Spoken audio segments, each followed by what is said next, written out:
Vamos a otro tema. Diputados de Renovación Nacional, José Miguel Castro y Andrés Longton, acudieron a la Contraloría General de la República para que se pronuncie sobre la eventual legalidad o no de la regularización acotada de migrantes anunciada por el gobierno. Hoy, además, en una caótica jornada, más de 2.500 migrantes irregulares llegaron a enrolarse a Estación Central. El subsecretario del Interior, Luis Cordero, atribuyó tal caos a líderes de opinión que están confundiendo, dijo, a la ciudadanía. Estamos justamente para conversar sobre ese tema con el diputado de Renovación Nacional, Andrés Longton. Diputado, ¿cómo está? Gracias por su tiempo. Hola, muy buenas tardes, Nicolás. Gracias a ti. Diputado, primero que todo, lo que yo comentaba al inicio de esta introducción, le hago la pregunta, ¿puede la Contraloría referirse a si es ilegal o legal una medida que está siendo estudiada? Es decir, que hasta ahora hay solamente un anuncio de estudiar la regularización acotada por parte del gobierno. ¿Por qué ustedes acuden a la Contraloría si todavía no hay, en la práctica, en lo concreto, nada en curso, un procedimiento? A ver, primero yo creo que la ministra vocera que señala esto se equivoca, porque la ministra Toá ha estado numerosas veces acá en la Cámara de Diputados exponiendo acerca de los distintos criterios de regularización, que son objetivos de la política nacional de migración. Por lo tanto, hay una intencionalidad de regularizar bajo ciertos criterios. Pero Lo que intencionalidad, nosotros... intención. Espera, deje cerrar la idea. Vamos. No ha dictado un decreto el gobierno, ¿no es cierto?, de regularizar. Eso es evidente. Obviamente no lo ha hecho aún. Hay una intención de regularizar porque hay criterios de regularización. Lo que nosotros llamamos a Contraloría no es el proceso de regularización ya hecho, porque eso no se ha realizado, sino que son los criterios que tiene el gobierno a propósito de la política nacional de migración para eventualmente llevar a cabo una regularización. Es decir, ¿cuáles son esos criterios que el gobierno plasmó en la política nacional de migración? Primero, que haya arraigo laboral. Nosotros cuestionamos seriamente el arraigo laboral porque la ley de migración, en el artículo 117 y en otras normativas, establece que contratar a una persona que está en calidad irregular, cuando ingresó por paso clandestino, además, sumado a eso, comete una infracción a la ley. Por lo tanto, no puede un gobierno validar a través de la política nacional de migración algo que está castigado por la ley. Está llamando a cometer una irregularidad. Y por lo tanto, ese es un elemento que nosotros llevamos a Contraloría, diciendo a la Contraloría esto es ilegal porque la ley lo establece y por lo tanto el gobierno no lo puede promover como un eventual criterio para poder regularizar. En segundo lugar, establece los antecedentes penales para efectos de eventualmente regularizar o que es parte del proceso de empadronamiento. Nosotros tenemos serias dudas de que esos antecedentes penales lleguen a manos del gobierno y si es que llegan, estos sean fidedignos, considerando la situación en que está Venezuela, que es una dictadura, que tiene un fiscal que nosotros ya conocemos los epítetos que constantemente emite hacia nuestro país, donde está el caso del exteniente Ojeda, que la Fiscalía dice que hubo participación política por parte del régimen de Maduro y por lo tanto, evidentemente que los antecedentes penales tienen que ser un elemento a revisar por parte de Contraloría, sobre todo respecto a si estos son fidedignos o no, en el caso que estuvieran. Y por último, el proceso de regularización, Nicolás, nosotros también lo cuestionamos de eventual regularización, como estableció el gobierno a través de sus distintas intervenciones, diapositivas y presentaciones, porque entrar por paso clandestino en nuestro país tiene un castigo y es una sanción imperativa que establece la ley en el artículo 32 que tiene que ver con la expulsión. Y por lo tanto, nosotros cuestionamos que eventualmente el gobierno pueda utilizarlo para regularizar, considerando que este criterio está castigado en la ley de migración y extranjería. ¿Se llevan entonces a consulta de la Contraloría por parte de ustedes los tres criterios que están, le hago la pregunta, dentro de la ley de migraciones o en la política del gobierno? Porque eso para dejarlo claro, porque si fuera en la ley ya fue visada por la Contraloría. No, claro, lógico. No. Están en la política nacional de migración, que es la política nacional de migración la dicta el Servicio Nacional de Migración y en esa política estableció ciertos criterios. Nosotros llamamos a Contraloría esos criterios porque nos parecen que no son ajustados a la ley, como por ejemplo el arraigo laboral, que obviamente alguien que está ilegal tiene un castigo al empleador y por lo tanto el gobierno no puede llamar a cometer una ilegalidad para eventualmente poder después regularizar. Claro, es buena la aclaración para que nos quede súper concreto esto. No es que una eventual regularización acotada, como se ha definido por parte del gobierno, se lleve a la Contraloría a revisar si es legal o no. Son los criterios que podrían formar parte de esa eventual regularización acotada. Claro, porque después habría otra etapa, ¿no? O sea, llevarlo a Contraloría el decreto propiamente tal. Claro. Pero en este caso es previo, porque no hay ningún decreto. A ver, hay una definición política del gobierno. Lo que pasa es que aún no la concreta. Pero claro, la está estudiando, digo. Claro, la está estudiando, pero ¿Y por qué, Si perdón, uno, diputado, y por qué se optó por parte de usted y el diputado Castro a acudir a la Contraloría con estos criterios de la política que podrían ser parte de un eventual decreto y no esperar un eventual decreto ya porque concreto, digamos?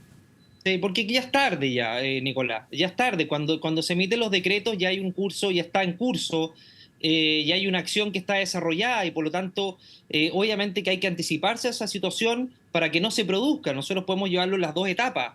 La etapa previa nos parece importante, Nicolás, porque la ministra Tobá estuvo varias veces en la Comisión de Gobierno y las diapositivas hablaban claramente de criterios de regularización. Ya. Entonces hay una bajada política que no se haya concretado, es distinto. Están esperando el momento, la ocasión, ver cómo lo hacen. Pero hay una definición política por una razón muy simple, Nicolás. Nadie se va a empadronar sin la promesa o el compromiso de regularizarlo, lo dijo el mismo subsecretario del Interior. Alguien no se va a empadronar para que, para que lo expulsen, ¿no? Es evidente y lo más probable, como así lo dijo el subsecretario del Interior, es que hay un compromiso que además suscribió el gobierno solito. Nadie lo llevó ni los obligó a suscribir un compromiso en esas condiciones, considerando el descontrol migratorio y que las fronteras ni las expulsiones están Sí. controladas ni se están ejecutando. Ahora, han habido otros procesos de regularización, con situaciones migratorias irregulares distintas en términos de números, de crisis también regional y mundial, digamos. Los tiempos son distintos, estamos Sí. de acuerdo. Pero han habido procesos de regularización. Y tomo lo que ha sido el argumento también del gobierno ante una eventual regularización acotada. ¿Por qué en este no se podría llevar a cabo y sí se pudo hacer, por ejemplo, en el gobierno de Sebastián Piñera? ¿Cuál es la A ver, diferencia?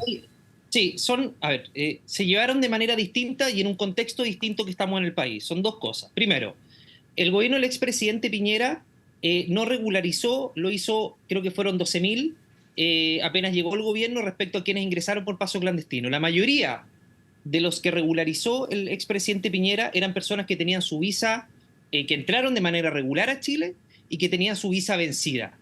Eso fue la regla general. Y el que entró de manera por pasos no habilitados, porque esto quedó en la ley del 2021, votada transversalmente por este Congreso. El que había ingresado por paso no habilitado, la ley decía claramente, tienes que salir del país y volver a entrar de manera legal, que es una condición muy distinta a lo que establece este gobierno. Este gobierno, el proceso de empadronamiento fue para todos a quienes hayan vulnerado nuestras fronteras de manera ilegal, que son más de 180.000 empadronados. Entonces el llamado es claro, entras por Claro. nuestro país de manera Que tenía, ilegal, perdón, que tenía un fin, no y pasa se dijo nada. en su minuto, Sí. un fin de seguridad, en términos de que una de las problemáticas en términos de la migración irregular en Chile y cuando algunos terminan con hechos delictivos es que no hay identificación de ellos, no se sabe dónde están, quiénes son. A eso iba el Claro, empadronamiento. Entiendo que también ahí usted dice que sí. en distintas conversaciones en el Congreso la ministra daba a entender de que había otro también, que era la regularización. Claro, pero Nicolás, quien entra de manera ilegal a Chile y no tiene ningún castigo, ninguna sanción, es una invitación a seguir vulnerando nuestras fronteras con todas las consecuencias que estamos viendo como país, no solamente con la delincuencia, el crimen organizado, sino con saturación de los servicios públicos, salud, educación, vivienda, empobrecimiento, abusos laborales, trata de migrantes o tráfico, trata de Ya, personas, pero el abuso tráfico de laboral no es por el migrantes. migrante, es porque contrata al migrante para aprovechar su Pero situación bueno, irregular. pero Nicolás, imagínate que, está bien, yo tengo toda la razón, pero además el gobierno lo incorporó como requisito. Es decir, como requisito para eventualmente regularizar, contratar de manera ilegal a un migrante para poder regularizarte. Es decir, abriendo la cancha para eventuales abusos laborales porque me lo pide el gobierno de turno, el gobierno del presidente Boric. Entonces, lo que obviamente es cuestionable, Nicolás, es que quien ingresó por las fronteras de manera o por paso regular, consiguió su visa con dificultad, los nacionales que cumplen con la ley, resulta que para ellos el castigo es que quien incumple la ley tiene un beneficio, es premiado, pero el que la cumple resulta que es postergado. Entonces, la verdad es que es tremendamente injusto, Nicolás, porque esta situación se puede volver a repetir en algunos años más bajo el argumento del subsecretario Cordero. En 4 o 5 años más, mira, ¿sabes qué? Como no tenemos las fronteras cubiertas, como no expulsamos a nadie, regularicemos de nuevo. Y eso es fatal para los países porque no terminan controlando ni las fronteras ni priorizando las expulsiones, que es lo que precisamente establece la ley para este tipo de situaciones. Y te recuerdo, Nicolás, que este gobierno no lleva ni 1.000 expulsiones administrativas, ni 1.000, que son las que ingresan, personas que ingresan por pasos clandestinos. Entonces, Ujú. hay un problema operativo y de gestión que yo creo que tiene que ver con algo ideológico del gobierno, sobre todo porque quienes están haciéndose cargo de la migración son precisamente aquellos que detenían aviones y llenaban los tribunales con recursos para impedir las expulsiones de migrantes irregulares.